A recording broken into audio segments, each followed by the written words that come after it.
जय हिंद दोस्तों, मेरा नाम है एम के सिंह। स्वागत है आपका करियर टाइम ऑनलाइन कोचिंग, देश की कोचिंग। देखिए, पिछली बार हमने जो टॉपिक डिस्कस किया था वो कंजंक्शन का टॉपिक था और कंजंक्शन के पार्ट 1 में हमने बहुत सारे जो है कॉन्सेप्ट समझे थे। Type 1, type 2, type 3, type 4, type 5, even type 6 तक हमने उसको डिस्कस किया था। अब वो 6 टाइप पे आधारित क्वेश्चन किस तरह से एग्जाम में पूछे जाते हैं और किस तरह से आगामी परीक्षाओं में उन पर रिलेटेड क्वेश्चन आएंगे, उनको लेके आज चर्चा करेंगे। देखिए, सबसे पहले यहाँ पे देखते हैं जो क्वेश्चन नंबर 1 ये पूछा गया है सीजीएल एग्जाम में। देखिए, इस तरह का अगर क्वेश्चन कभी भी पेपर में आता है तो टाइप 1 जो हमने आपको बताया था उसको ध्यान में रखेंगे। और टाइप 1 में क्या करना होता है, हमें सबसे पहले जो कॉम्बिनेशन होते हैं उनको हमें मैच करना होता है। तो कॉम्बिनेशन किस तरह से मैच करेंगे? देखिए, अगर किसी सेंटेंस में नो सूनर दिया होता है तो नो सूनर के कॉम्बिनेशन में देन का यूज किया जाता है। इसी तरह से अगर किसी सेंटेंस में अदर दिया होता है तो अदर के कॉम्बिनेशन में देन का यूज किया जाता है। इसी तरह से किसी सेंटेंस में अगर रेदर दिया होता है तो रेदर के कॉम्बिनेशन में भी देन का यूज करता है। अब यहां पे जो सेंटेंस गिवन है इसमें देखेंगे, सबसे पहले यहां दिया गया है नो सूनर और नो सूनर के कॉम्बिनेशन में जो दिया गया है वो दिया गया है WHEN व्हेन। तो इसका मतलब अगर हमें एरर मार्क करनी हो इस तरह के क्वेश्चंस में तो कहां पे एरर मार्क करेंगे? इसका मतलब है आंसर जो होगा हमारा वो बी होगा। और अगर हमें इसमें इंप्रूवमेंट करना हो तो इस तरह के क्वेश्चंस में क्या होगा, हम ये जो WHEN व्हेन है इसको हटा देंगे और इसके प्लेस पर THAN देन का हम यूज करेंगे। तो ये कॉम्बिनेशन याद रखेंगे। नो सूनर के साथ देन आता है, अदर के साथ देन आता है, इसी तरह रेदर के साथ भी देन आता है। अब नेक्स्ट क्वेश्चन की तरफ बढ़ते हैं।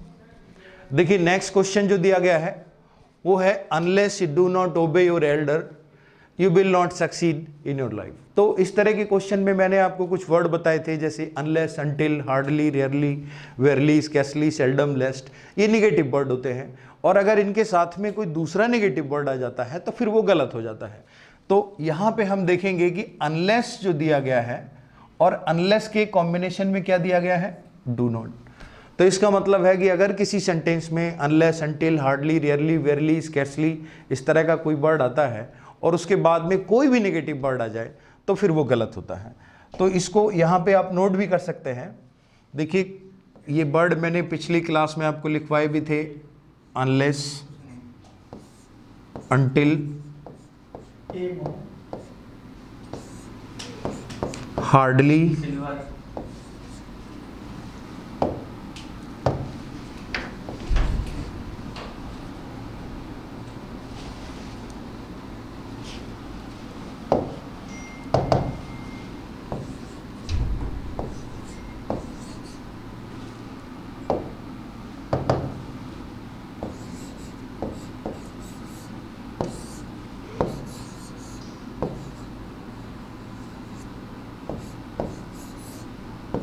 Rarely,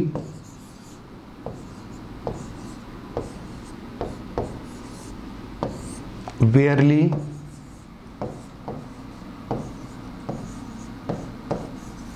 scarcely, seldom, lest. अगर इस तरह के वर्ड किसी भी सेंटेंस में आ जाते हैं तो उनके बाद कोई दूसरा नेगेटिव वर्ड यूज नहीं करते हैं। तो यहां पे आप लिख लेंगे don't use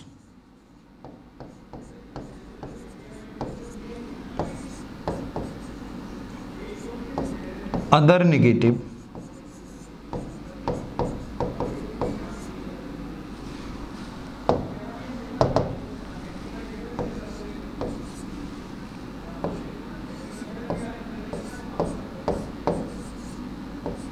after these or with these।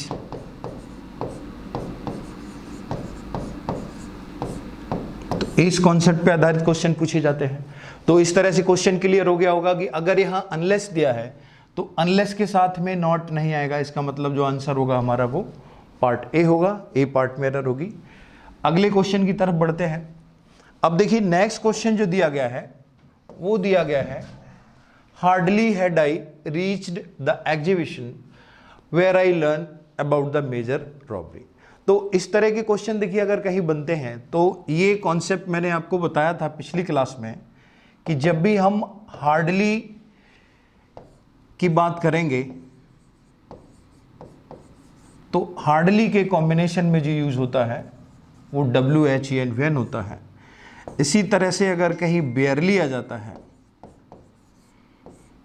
तो बेयरली के कॉम्बिनेशन में भी वेन यूज होता है। इसी तरह से अगर कहीं SCARCELY स्कैर्सली आ जाता है तो स्कैर्सली के कॉम्बिनेशन में भी हम वेन का यूज करते हैं। तो ये नोट कर लेंगे। सबसे पहले हम टाइप 1 का एरर देखेंगे। टाइप 1 में आपने देखा कि अगर किसी सेंटेंस में हार्डली हो, वेयरली हो या स्कैर्सली हो तो इनके कॉम्बिनेशन में वेन आना चाहिए। अब देखिए यहाँ पे जो दिए गए क्वेश्चन में दिया गया है पॉइंट, यहाँ पे हार्डली दिया गया है और हार्डली के कॉम्बिनेशन में क्या दिया गया है, वेयर। इसका मतलब ये है ये कोरिलेटिव कंजंक्शन का एरर है, टाइप 1 का एरर है। और टाइप 1 में हार्डली के कॉम्बिनेशन में हमें यूज करना था व्हेन। इसका मतलब जो एरर होगी वो किस पार्ट में होगी, एरर होगी हमारी बी पार्ट में। अब अगर ये question fill in the blanks में मान लीजिए आ जाता या फिर सेंटेंस इंप्रूवमेंट में कहीं आ जाता तो फिल इन द ब्लैंक्स में हम क्या करते, इस वेयर को यहाँ से हटा देते और इसके प्लेस पे हमें यूज करना था WHEN व्हेन। तो इस तरह से ये कोरिलेटिव कंजंक्शन पे आधारित क्वेश्चन पूछे जाते हैं। नेक्स्ट क्वेश्चन की तरफ बढ़ते हैं। देखिए अगला क्वेश्चन जो दिया गया है वो कोरिलेटिव कंजंक्शन पर आधारित है, कॉम्बिनेशन पर आधारित है। अभी आपने देखा कि नो सूनर के साथ में हमें क्या लगाना होता है, तो सबसे पहले कॉम्बिनेशन चेक करेंगे, नो सूनर के साथ में हमें देन लगाना होता है और यहाँ पे वेन लगा है तो इसका मतलब सीधा सा है कि आंसर जो हमारा होगा वो बी होगा। और अगर इसको इम्प्रूव करेंगे तो इस वेन के प्लेस पर हमें लगाना होगा THN, देन का यहाँ पे यूज किया जाएगा। इसी तरह से देखिए नेक्स्ट क्वेश्चन जो दिया है ये भी बड़ा इंपॉर्टेंट है। ये सेम पैटर्न पे इसलिए क्वेश्चन लिया है ताकि थोड़ा शुरू में आप लोगों का प्रैक्टिस बन जाएगा। जब एक बार प्रैक्टिस हो जाएगा तो आसानी से आगे क्वेश्चन कर पाएंगे। देखिए सबसे पहले यहाँ पे देखते हैं, अगेन ये नो सूनर वाला क्वेश्चन दिया गया है और नो सूनर के कॉम्बिनेशन में यहाँ पे क्या दिया गया है, WHEN। और नो सूनर के कॉम्बिनेशन में अभी आपने देखा कि हम लगाते हैं THN देन। तो ये कोरिलेटिव कंजंक्शन के कॉम्बिनेशन आपको याद रखने हैं और इस तरह से जो हमारा अगेन आंसर होगा वो आंसर होगा C। और अगर इसको इम्प्रूव करेंगे तो इस वेन के प्लेस पे हमें क्या लगाना है, वेन के प्लेस पर हम यहाँ पे लगाएंगे THN देन। तो इस तरह से नेक्स्ट क्वेश्चन, अब the reason for his failure is because he didn't study at all. इस तरह का क्वेश्चन भी खूब आता है। अब इस पर आधारित क्वेश्चन जो है कई बार एग्जाम में पूछे जाते हैं। अगर किसी एग्जाम में इस पैटर्न पे क्वेश्चन आ जाता है तो आपको एक चीज का विशेष ध्यान रखना है, अगर किसी सेंटेंस में द रीजन दिया हो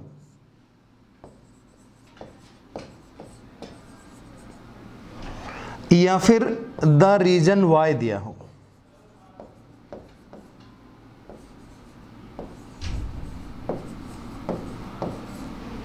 तो इनके कॉम्बिनेशन में हमेशा हम दैट का यूज करते हैं।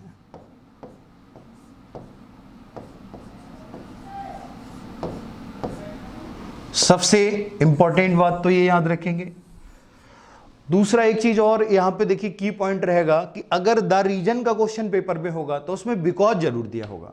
अगर आपको ये पॉइंट याद ना रहे तो आप एक चीज यहां पे नोट करके समझ सकते हैं कि डोंट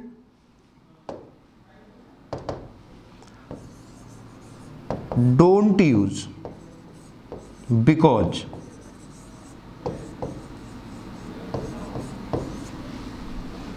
with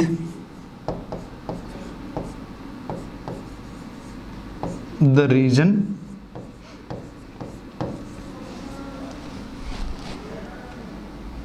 वाई। ये नोट जो है आप लिख लीजिएगा। और इस कॉन्सेप्ट से अगर क्वेश्चन पेपर में आता है तो सीधे सीधे हमें क्या करना है, यहां से ये देखना है, अगर किसी सेंटेंस में द रीजन वाई दिया हो या द रीजन दिया हो या फिर द रीजन फॉर दिया हो, तो इसके कॉम्बिनेशन में हमेशा हम क्या करेंगे, बिकॉज का यूज हमें नहीं करना है। अगर ये क्वेश्चन एरर मार्क करने के लिए आता है तो हम आसानी से टिक कर सकते हैं, इसका आंसर जो रहेगा वो क्या रहेगा, बी रहेगा। अगर मान लीजिए ये फिल इन द ब्लैंक्स होता और यहाँ पे ऑप्शन दिए होते, एक ऑप्शन में बिकॉज दिया होता, एक ऑप्शन में दैट दिया होता, एक ऑप्शन में सो दिया होता, तो इस तरह से ऑप्शन अगर दिए जाते हैं तो अगर हम इसको इंप्रूव करेंगे तो बिकॉज के प्लेस पर हम यहाँ पे क्या लगा सकते हैं, बिकॉज के प्लेस पर हम दैट लगा सकते हैं। और इस तरीके से अब जो करेक्ट सेंटेंस हो जाएगा वो क्या हो जाएगा, the reason for his failure is that he didn't study at all. तो इस तरह का क्वेश्चन अगर आता है तो सावधानी से इसको करेंगे। नेक्स्ट देखिए क्वेश्चन पे हम बढ़ते हैं। नेक्स्ट क्वेश्चन इसी तरह का है, the reason Priya was late to the meeting is because her flight was delayed. अब ये वही द रीजन वाला क्वेश्चन यहाँ पे दिया है ताकि प्रैक्टिस हो जाए। तो द रीजन अगर कहीं भी आता है तो एक चीज विशेष तौर से आप ध्यान रखेंगे कि अगर द रीजन दिया है तो साथ में बिकॉज जरूर दिया होगा, और अगर किसी सेंटेंस में बिकॉज दिया है और द रीजन भी दिया है तो यहीं पे एरर रहेगा। जहां भी बिकॉज होगा वो बिकॉज को हम हटा देंगे, और इस तरीके से ये जो बिकॉज है इसको हटाना पड़ेगा और ये बी पार्ट हमारा यहाँ पे एरर हो जाएगा। अगर हम इसको इम्प्रूव करेंगे तो क्या करेंगे, इस बिकॉज के प्लेस पर हम क्या लगा सकते हैं, बिकॉज के प्लेस पर हम दैट लगा सकते हैं। नेक्स्ट क्वेश्चन देखिए किस तरह से दिया गया है। अभी नेक्स्ट क्वेश्चन दिया है, not only did they offer him good salary but provided him with the beautiful Bangalore. तो ये not only but also, either और, नाइदर नॉर, ये कॉन्सेप्ट मैंने बताया था कि अगर किसी सेंटेंस में ये दे दिए जाए, देखिए तीन कंजंक्शन आपको याद रखने हैं, एक और होता है, एक नॉर होता है और एक बट ऑल्सो होता है।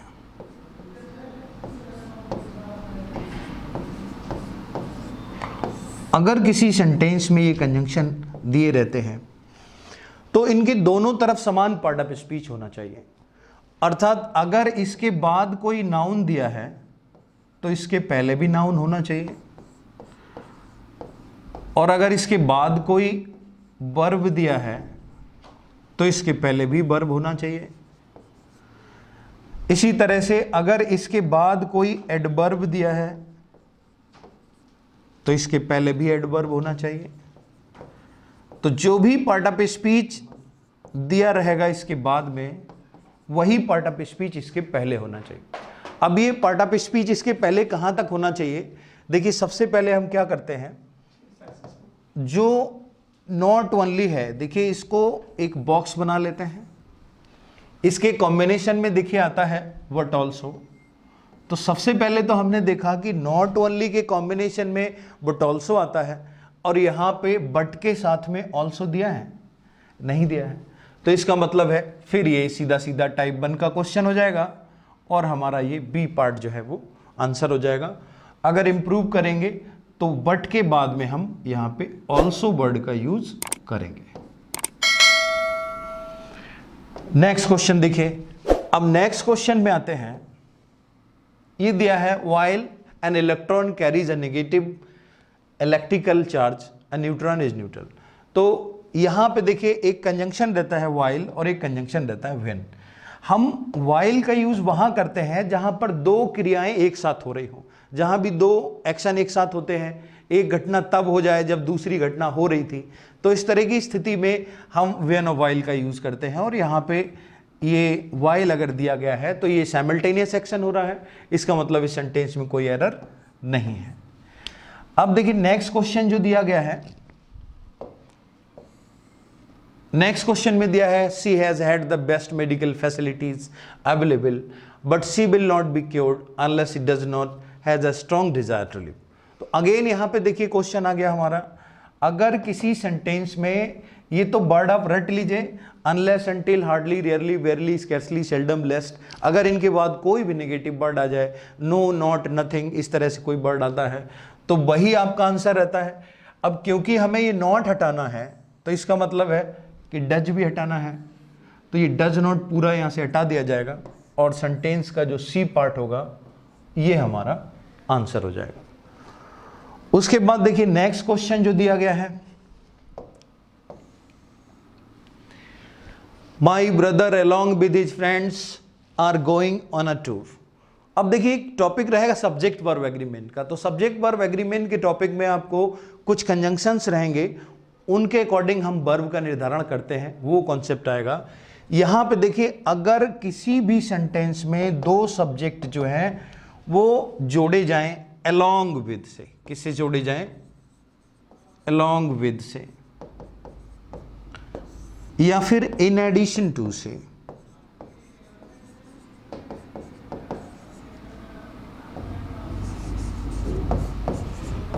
या फिर no less than से, तो इस तरह से कुछ कंजंक्शन है, वो सब्जेक्ट वर्ब एग्रीमेंट में आपको विस्तार से उसके बारे में बताया जाएगा।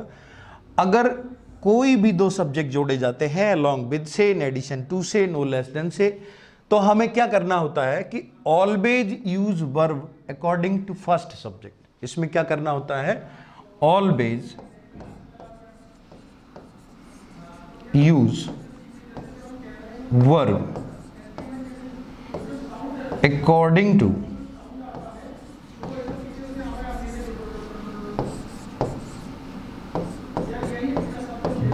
First subject.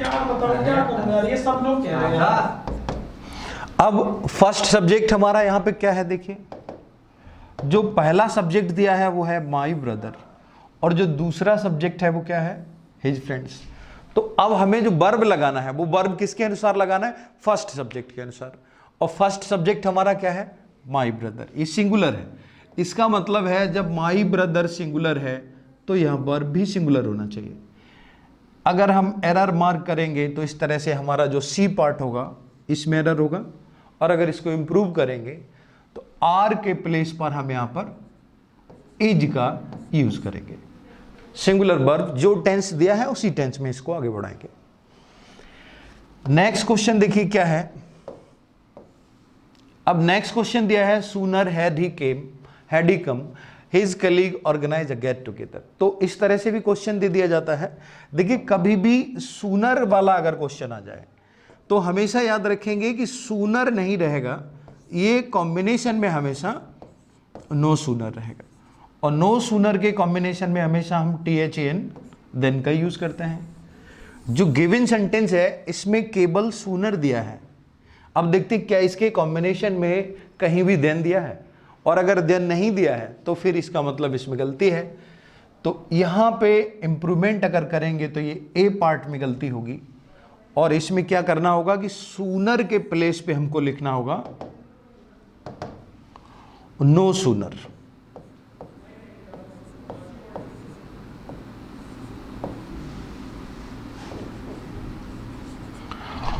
तो no sooner had he come, और उसके बाद हमें यहां लगाना होगा THAN देन। तो करेक्ट सेंटेंस क्या हो जाएगा? करेक्ट सेंटेंस हो जाएगा no sooner had he come than his colleagues organize a get together. तो ये ध्यान रखेंगे। अब नेक्स्ट क्वेश्चन पे देखिए बढ़ते हैं। नेक्स्ट क्वेश्चन हमारा जो दिया गया है वो भी इसी तरह से नो सूनर पर आधारित है। तो यहां पे हम सबसे पहले ये चेक करेंगे कि ये नो सूनर है, क्या इसके कॉम्बिनेशन में जो कंजंक्शन दिया जाता है वो कॉम्बिनेशन सही है? तो नो सूनर के कॉम्बिनेशन में आता है देन, और यहां पे दिया है व्हेन। तो सीधा सा आंसर हमारा क्या हो जाएगा? आंसर हो जाएगा सी। और अगर इंप्रूवमेंट करना होता तो हम इस WHEN व्हेन को हटा देते और इसके प्लेस पे क्या लगा देते? देन। तो इस तरह से एरर फाइंडिंग में कोरिलेटिव कंजंक्शन पे आधारित क्वेश्चन आता है। अब देखिए नेक्स्ट जो क्वेश्चन हमारा दिया गया है इसके बारे में देख लेते हैं। नेक्स्ट क्वेश्चन दिया है can I have a loaf of bread and a jam jar. तो जैम जार तो कभी होता नहीं, यहां पे आपको देखना है कि इस तरह के क्वेश्चन अगर कभी आ जाते हैं तो ये जैम जार ना होकर के ये होता है jar, a jar of jam.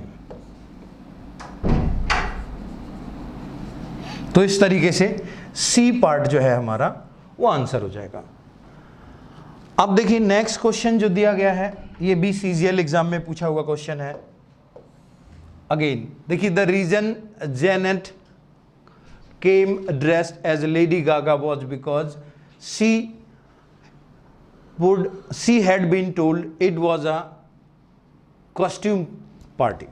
अब देखिए इस तरह के सेंटेंस अगर कहीं दिए रहते हैं तो पहले ही मैंने आपको बताया था कि अगर किसी सेंटेंस में द रीजन दिया जाए तो द रीजन के कॉम्बिनेशन में हमें बिकॉज का यूज नहीं करना है और बिकॉज के प्लेस पे हम किसका यूज करेंगे, दैट का यूज करेंगे।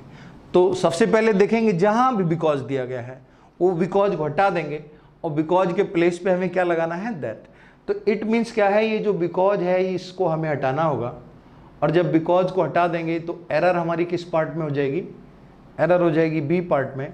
और अगर इसको इम्प्रूव करेंगे तो बिकॉज के प्लेस पे हम यहां पे क्या करेंगे, दैट का यूज करेंगे।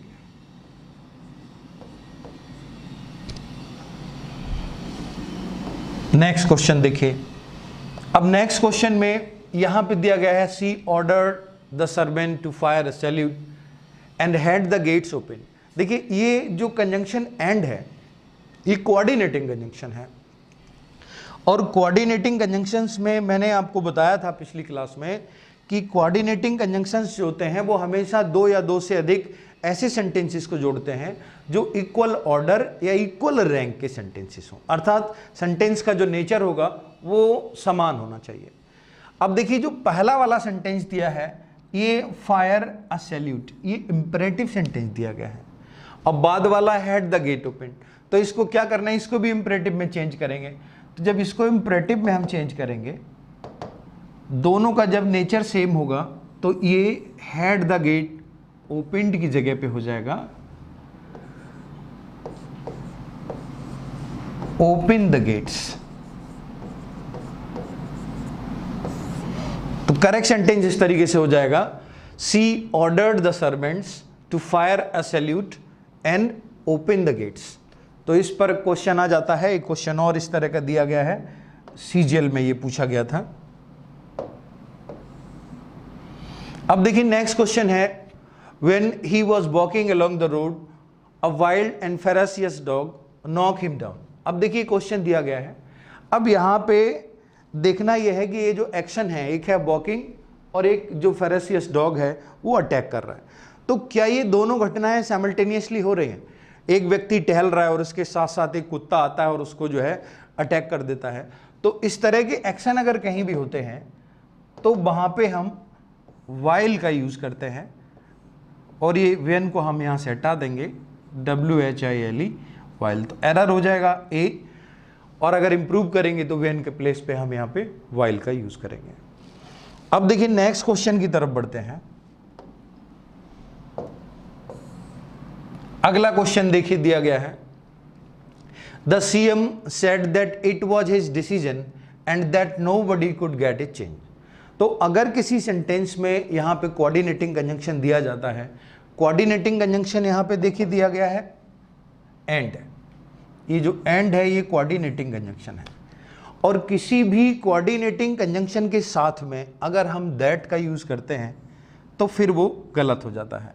तो इस तरह से अगर हम इम्प्रूव करेंगे यहाँ तो ये दैट को हमें हटाना होगा और आंसर अगर मार्क करेंगे तो ये सी पार्ट जो होगा वो हमारा आंसर होगा। अब बढ़ते हैं नेक्स्ट क्वेश्चन की तरफ। देखिए नेक्स्ट क्वेश्चन दिया है कि Radha was too busy to attend some work. अब एक चीज यहां पे विशेष तौर पे आपको ध्यान रखना है, एक रहता है सम और एक रहता है एनी।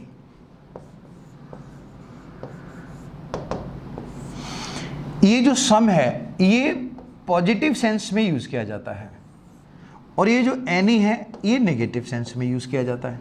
कभी भी इस तरह का सेंटेंस बनता है तो नेगेटिव सेंस में हम एनी का यूज़ करते हैं और पॉजिटिव सेंस में सम का यूज़ करते हैं। अगर कोई नेगेटिव क्वेश्चन है तो नेगेटिव क्वेश्चन में हम जो है सम का यूज़ कर लेते हैं। अगर क्वेश्चन है और नेगेटिव है तो सम का यूज़ किया जा सकता है। वैसे सीधे सीधे याद रखेंगे, पॉजिटिव सेंस होगा तो सम का यूज़ करेंगे, नेगेटिव सेंस होगा तो एनी का यूज़ करेंगे। अब यहाँ दिया है, देखिए, Radha was too busy to attend some work. अब राधा यहाँ पे इतनी बिजी है कि वो कोई भी काम और दूसरा करने के लायक समय उसके पास नहीं है। तो ये सम को हम यहाँ पे रिप्लेस करेंगे किससे? सम को हम रिप्लेस करेंगे एनी से। और इस तरह से अगर कभी क्वेश्चन बनता है तो आप ये सेंस जरूर ध्यान में रखेंगे। इस तरह से एरर हो जाएगा सी पार्ट में। अब नेक्स्ट क्वेश्चन की तरफ बढ़ते हैं। देखिए, नेक्स्ट क्वेश्चन दिया है कि every day we hear about senior citizens being robbed and even kill in cold blood. Cold blood, देखिए ये कई बार पूछा भी जाता है, कोल्ड ब्लड का क्या मतलब रहता है? तो कोल्ड ब्लड का मतलब रहता है मर्सीलेसली, मतलब बड़ी निर्दयता के साथ किसी की हत्या कर देना, निर्मम हत्या कर देना, वो कोल्ड ब्लड है, ये पूछ लिया जाता है कभी कभी। तो यहाँ पे देखिए जो कंजंक्शन दिया गया है वो दिया गया है एंड, और एंड जो आता है वो आता है कोऑर्डिनेटिंग कंजंक्शन में। और कोऑर्डिनेटिंग कंजंक्शन से जब हम दो या दो से अधिक सेंटेंसेस को जोड़ते हैं तो उनका जो रैंक है, जो ऑर्डर है, वो इक्वल होना चाहिए। अर्थात सेम नेचर के सेंटेंसेस को हम कोऑर्डिनेटिंग कंजंक्शन से जोड़ सकते हैं। अब देखिए, पहला वाला जो पार्ट दिया गया है, ठीक है, और दूसरा वाला पार्ट दिया गया है। तो पहला वाला जो पार्ट हमारा दिया गया है उसमें देखेंगे आप वर्ब का कौन सा फॉर्म यूज किया गया है। यहाँ पे senior citizens being robbed, second form यहाँ पे यूज किया गया है। तो इधर भी ये किल ना होकर के दोनों तरफ वर्ब का समान फॉर्म होना चाहिए और किल की जगह हो जाएगा किल्ड। तो इस तरीके से हमारा जो आंसर होगा वो सी पार्ट जो रहेगा वो आंसर रहेगा। अब देखिए नेक्स्ट क्वेश्चन देखते हैं क्या है। नेक्स्ट क्वेश्चन में देखिए स्कैर्सली, तो जैसे ही स्कैर्सली आपके दिमाग में आ जाए तो यहां पे याद रखेंगे, देखिए किसी भी सेंटेंस में अगर स्कैर्सली आ जाए या हार्डली आ जाए या बेयरली आ जाए, देखो हार्डली, बेयरली या फिर स्कैर्सली, SCARCELY, इन तीनों के कॉम्बिनेशन में हम WHEN व्हेन का यूज करते हैं, क्योंकि कोरिलेटिव कंजंक्शन है। हार्डली व्हेन होता है, इसी तरह वेयरली व्हेन होता है, इसी तरह स्कैर्सली व्हेन होता है। अब यहाँ पे हम चेक करेंगे, देखिए ये स्कैर्सली दिया है और स्कैर्सली के कॉम्बिनेशन में क्या दिया गया है? स्कैर्सली के कॉम्बिनेशन में दिया गया है देन। तो इसका मतलब है सबसे पहले तो कॉम्बिनेशन ही यहाँ पे मिसमैच है, और जब कॉम्बिनेशन मिसमैच है तो हमारा आंसर हो जाएगा बी। और अगर हम इसको इम्प्रूव करते हैं तो इस देन के प्लेस पर हम WHEN व्हेन यहाँ पे लगा सकते हैं। अब अगर यही question fill in the blanks में होता और ऑप्शन दिए होते, व्हेन होता, देन होता, एक THEN देन होता, तो इस तरह से हम यहाँ पे जो सही ऑप्शन का चुनाव करेंगे वो रहेगा WHEN व्हेन। देखिए नेक्स्ट क्वेश्चन जो दिया गया है, पढ़िए इसको। द पेशेंट डाइड, आगे दिया है despite he had received the best medical help. अब इस तरह के क्वेश्चन आ जाते हैं। देखिए यहां पे जो कंजंक्शन यूज किया गया है वो है डिस्पाइट, और डिस्पाइट के प्लेस पे होना क्या चाहिए था? होना चाहिए था ऑल्दो। इस तरह की कंडीशन में हम ऑल्दो या फिर दो का यूज करते हैं। डिस्पाइट का यूज यहां पे नहीं होगा, इसलिए जो हमारा आंसर होगा वो होगा बी। और अगर हमें ये इंप्रूव करना हो तो हम यहां पे लिखेंगे ऑल्दो।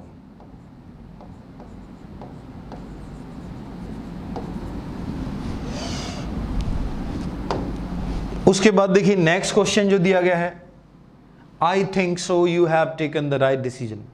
तो अब आपने देखा होगा कि आई थिंक सो, तो ये आ रहा होगा कुछ थोड़ा बहुत डायरेक्ट इनडायरेक्ट का अगर ज्ञान हो आपको। तो यहां पे ये जो कंजंक्शन सो लगाया है, सो के प्लेस पे हमें क्या यूज करना है? जब भी हम डायरेक्ट नरेशन को इनडायरेक्ट नरेशन में चेंज करते हैं और अगर सिंपल सेंटेंस होता है तो कामा इन्वर्टेड कामा हटा करके कंजंक्शन दैट लगाते हैं। तो इसका मतलब ये है कि जो हमारा आंसर होगा वो ए होगा, और अगर हम इसको रिप्लेस करेंगे तो सो के प्लेस पर हम यहाँ पर दैट का यूज करेंगे। तो करेक्ट सेंटेंस क्या हो जाएगा, I think that you have taken the right decision. तो ये डायरेक्ट इनडायरेक्ट में कामा इन्वर्टेड कामा हटा करके हम कंजंक्शन दैट लगाते हैं अगर सिंपल सेंटेंस हमारा रिपोर्टेड स्पीच में दिया रहता है। अगला क्वेश्चन देखिए क्या है।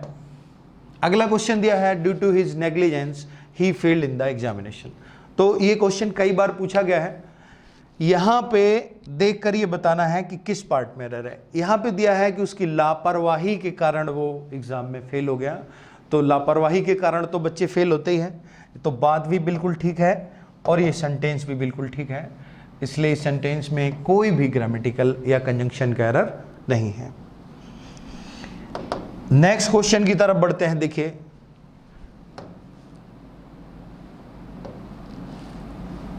नेक्स्ट क्वेश्चन दिया गया है,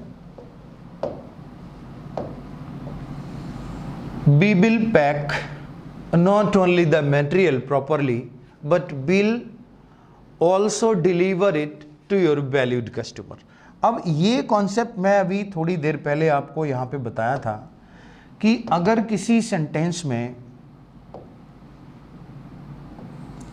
कंजंक्शन और दिया हो या कंजंक्शन नॉर दिया हो या फिर कंजंक्शन बट ऑल्सो दिया हो, तो इनके दोनों तरफ सेम पार्ट ऑफ स्पीच होना चाहिए। मैंने लिखवाया है पार्ट 1 में कि the following conjunction should be followed by the same part of speech. इसका मतलब यह है कि अगर इसके बाद कोई नाउन होगा तो इसके पहले भी नाउन होना चाहिए, और अगर इसके बाद में कोई वर्ब होगा तो पहले भी वर्ब होना चाहिए, अर्थात जो पार्ट ऑफ स्पीच इसके बाद होगा वही पार्ट ऑफ स्पीच इसके पहले होगा। अगर इधर कोई प्रोनाउन है तो इधर भी प्रोनाउन होगा, इधर प्रेपोजिशन है तो इधर भी प्रेपोजिशन होगा, अगर इधर एडजेक्टिव है तो इधर भी एडजेक्टिव होगा। तो इस तरह के क्वेश्चन जब हम करते हैं तो सबसे पहले क्या करते हैं कि एक बॉक्स बना लेते हैं।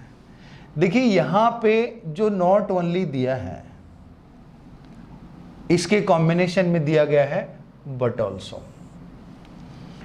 अब आप देखेंगे कि एक ऑक्सिलरी वर्ब और एक मेन वर्ब, ये बट ऑल्सो के बाद लिखा गया है डिलीवर। ये जो डिलीवर है ये क्या है, डिलीवर है मेन वर्ब अर्थात मुख्य क्रिया।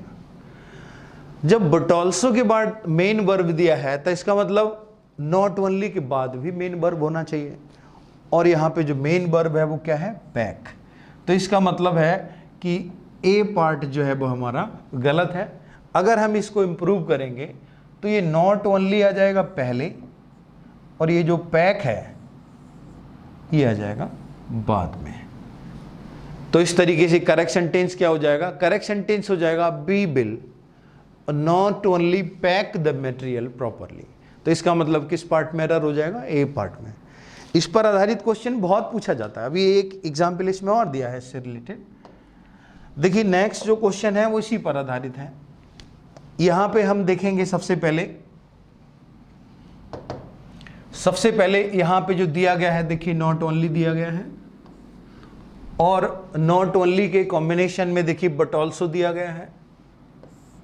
अब देखिए बट ऑल्सो के बाद एक प्रीपोजिशन दिया है विद, लेकिन नॉट ओनली के बाद एक प्रीपोजिशन यहां पे नहीं दिया गया है। दिया क्या गया है, पहले एक वर्ब दिया गया है उसके बाद एक प्रीपोजिशन दिया गया है। इसका मतलब यह है कि जब बट ऑल्सो के बाद एक प्रीपोजिशन है तो नॉट ओनली के बाद एक प्रीपोजिशन होना चाहिए, और जो मेन वर्ब है वो नॉट ओनली से पहले होना चाहिए। तो अगर इसको इंप्रूव करेंगे तो ये जो इक्विप्ड है वो पहले आ जाएगा और नॉट ओनली जो है वो उसके बाद आ जाएगा। तो इसका मतलब है this laboratory of physics is equipped not only with all state of the art instrument but also with outstanding physics। तो इस तरह से इसको हम चेंज कर देंगे। नेक्स्ट क्वेश्चन पे देखिए आते हैं। अब नेक्स्ट क्वेश्चन दिया है I was convinced that the only thing I wanted to do ever is to write novel। अब देखिए यहां पे अगेन एक चीज आपको ध्यान में रखनी है कि जब भी इस तरह का सेंटेंस आपके एग्जाम में मिलता है, कभी भी हम दो या दो से अधिक सेंटेंसेस को किसी कंजंक्शन से जोड़ते हैं, तो वहाँ पे दोनों तरफ टेंस जो है वो समान होना चाहिए। अगर हमारा पहला पार्ट जो है वो पास्ट में है तो दूसरा पार्ट भी पास्ट में होगा, अगर पहला वाला पार्ट प्रेजेंट में है तो दूसरा वाला पार्ट भी प्रेजेंट में होगा। अब यहाँ पे देखिए पहला वाला जो पार्ट दिया गया है ये तो हमारा दिया गया है पास्ट में, आई वॉज सो कन्विंस, और जो बाद वाला पार्ट है उसमें लिखा है इज टू राइट नॉवेल्स। इसका मतलब क्या है कि जब पहला वाला पार्ट हमारा पास्ट में है तो फिर ये दूसरा वाला पार्ट भी हमारा पास्ट में होना चाहिए। इसका मतलब अगर हम इसको इम्प्रूव करें तो ये इज को हमें हटाना होगा और इज के प्लेस पे हम क्या लगाएंगे, पास्ट में यहाँ पे वॉज का यूज किया जाएगा। तो इस तरह से ये जो आंसर हो जाएगा हमारा वो सी पार्ट जो है वो करेक्ट आंसर होगा। नेक्स्ट क्वेश्चन देखिए, नेक्स्ट क्वेश्चन दिया है the full moon appearing in the sky and its silvery light spread across। अब देखिए यहां वही कॉन्सेप्ट है जो इससे पहले क्वेश्चन में दिया गया था। देखिए बाद वाला पार्ट हमारा दिया गया है कौन से टेंस में, पास्ट टेंस में, तो फिर पहला वाला पार्ट भी पास्ट में होना चाहिए था। इसका मतलब यह है ये जो दिया गया है यहां पर appearing, ये गलत दिया गया है। इसके प्लेस पर हम क्या वर्ड यूज करेंगे, appeared, APPEARED। तो इस तरह से जो आंसर हो जाएगा हमारा वो पार्ट 1 होगा, ए पार्ट में इसकी एरर हो जाएगी। अब देखिए नेक्स्ट क्वेश्चन दिया है it began to rain as soon as we step out of the house. तो जैसे ही हमने घर से बाहर कदम निकाला बारिश होने लगी। तो इस तरह के स्टेटमेंट भी आते हैं। अब देखिए यहाँ पे जो दिया गया सेंटेंस है इसमें देखते हैं कि जो पहला वाला पार्ट है उसमें कौन सा टेंस है और जो बाद वाला पार्ट है उसमें कौन सा टेंस है। तो यहाँ पे देखिए कॉम्बिनेशन का तो प्रॉब्लम है नहीं, इसका मतलब है कि ये कोरिलेटिव कंजंक्शन नहीं है, कॉम्बिनेशन का इशू नहीं है। दूसरा यहाँ पे जो टेंस दिया गया है दोनों तरफ वो समान दिया गया है, तो इसका मतलब है कि इस सेंटेंस में कोई भी ग्रामेटिकल एरर नहीं है और इसलिए नो एरर इस क्वेश्चन में रहेगा आंसर। देखिए नेक्स्ट क्वेश्चन दिया है she gave me details of all the school she had visited while she was on an official tour. अब इस तरह का देखिए क्वेश्चन आ जाता है, यहाँ पे कंजंक्शन हमने यूज किया है, कंजंक्शन यूज किया गया है व्हाइल। अब कंजंक्शन व्हाइल यूज किया गया है तो इसका मतलब यह है कि ये जो घटनाएं हैं वो दोनों घटनाएं एक साथ हो रही हैं, एक कार्य हो रहा है और उसी के साथ दूसरा कार्य हो रहा है। अगर इस तरह की स्थिति बनती है तो हम व्हाइल का यूज करते हैं जहां पर दोनों कार्य एक साथ हो रहे हों, और इसलिए इस सेंटेंस में जब व्हाइल का यूज किया गया है तो यहां पे कोई एरर नहीं है। देखिए नेक्स्ट क्वेश्चन की तरफ बढ़ते हैं। अब नेक्स्ट क्वेश्चन में दिया है नाइदर ही आगे और हिज वाइफ, तो ये कॉम्बिनेशन का क्वेश्चन आ गया। देखिए कभी भी किसी भी सेंटेंस में अगर ये आ जाता है तो नाइदर के साथ नॉर लगाते हैं। इसी तरह से अगर कहीं आइदर आ जाता है तो आइदर के साथ और लगाते हैं, तो ये कॉम्बिनेशन याद रखेंगे। अब यहाँ नाइदर अगर दिया गया है तो नाइदर के कॉम्बिनेशन में नॉर होना चाहिए, इसका मतलब बी पार्ट में एरर होगी, और अगर हम इसको इम्प्रूव करें तो और के प्लेस पे हम क्या करेंगे, नॉर का यूज करेंगे। अब देखिए अगला question, the process was too simple and easy to understand that it hardly took 5 minute for us to grasp. अब इस तरह के क्वेश्चन अगर आते हैं तो देखिए सबसे पहले आपको एक चीज ध्यान में रखनी है कि यहां पे जो कंजंक्शन दिया गया है वो दिया गया है दैट। क्या कंजंक्शन दिया गया है, दैट, और दैट का जो कॉम्बिनेशन रहता है वो क्या रहता है, देखिए हम सो के साथ में दैट का यूज करते हैं, और जब सो के साथ में दैट का यूज करेंगे तो इसका मतलब यह है ये जो टू सिंपल है, टू सिंपल की जगह पे क्या होना चाहिए था, the process was so simple. और सो सिंपल का मतलब है कि जो आंसर होगा हमारा वो पार्ट 1 होगा, ए में एरर होगी। इसी तरह से नेक्स्ट क्वेश्चन की तरफ बढ़ते हैं। देखिए नेक्स्ट क्वेश्चन दिया है the doctor recommended that he should take a holiday. तो the doctor recommended that he should take a holiday, question को पढ़िए। अब देखिए इसमें जो कंजंक्शन यूज किया गया है वो कौन सा किया गया है, कंजंक्शन यूज किया गया है दैट, और इसके कॉम्बिनेशन में किसी की जरूरत है नहीं, तो यहां पर इस सेंटेंस में फिर कोई गलती नहीं है, नो एरर। नेक्स्ट क्वेश्चन पे देखिए आते हैं। अगला क्वेश्चन दिया है रीड नॉट टू कंट्राडिक्ट, आगे दिया है not to believe, what to be and consider. तो ये क्वेश्चन भी सीजीएल में 2-3 बार पूछा जा चुका है, और कभी भी ये क्वेश्चन आ जाए तो ध्यान रखिएगा इस सेंटेंस में कोई एरर नहीं है। अब देखिए नेक्स्ट क्वेश्चन की तरफ बढ़ते हैं। ये हमारे आज के डिस्कशन का लास्ट क्वेश्चन रहेगा। देखिए अगला क्वेश्चन दिया है scarcely had the function.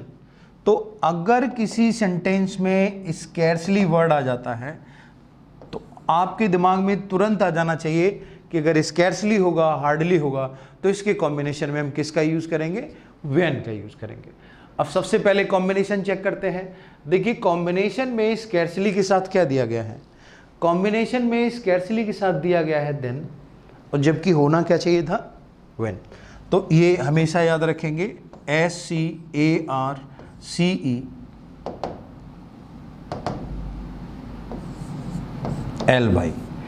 Scarcely के कॉम्बिनेशन में हमेशा WHEN, व्हेन, इसका यूज किया जाता है। तो सबसे पहले अगर हम कॉम्बिनेशन मैच करते हैं तो कॉम्बिनेशन का यहाँ पे जो टाइप 1 मैंने आपको बताया था, टाइप 1 का ये एरर है।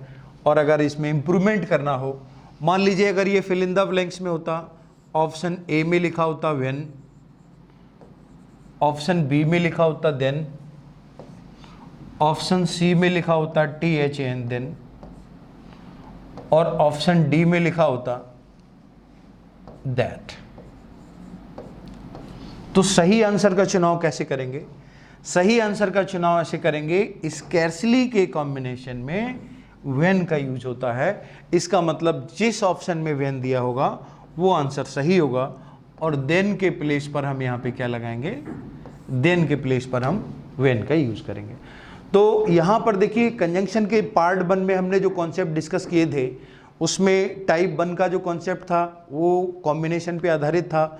इसी तरह से टाइप 2, टाइप 3 डिस्कस किए थे। ये कुछ क्वेश्चन थे जो प्रीवियस ईयर एग्जाम में पूछे गए थे, और इनको एक बार आप दोबारा से कर लीजिएगा, कई बार पूछे जा चुके हैं ये क्वेश्चन, इंपॉर्टेंट भी हैं। अब इसमें देखिए कुछ चीज़ें और बची हैं कंजंक्शन की। यहाँ पे एक लेक्चर और होगा कंजंक्शन का, उसमें कुछ विशेष चीज़ें रहेंगी और कुछ शॉर्ट ट्रिक्स भी रहेंगी, जिसमें कुछ पार्ट ऐसे हैं जो उनको आपको जो है पढ़ना है, उन पे आधारित क्वेश्चन भी एग्जाम में दिए जाते हैं।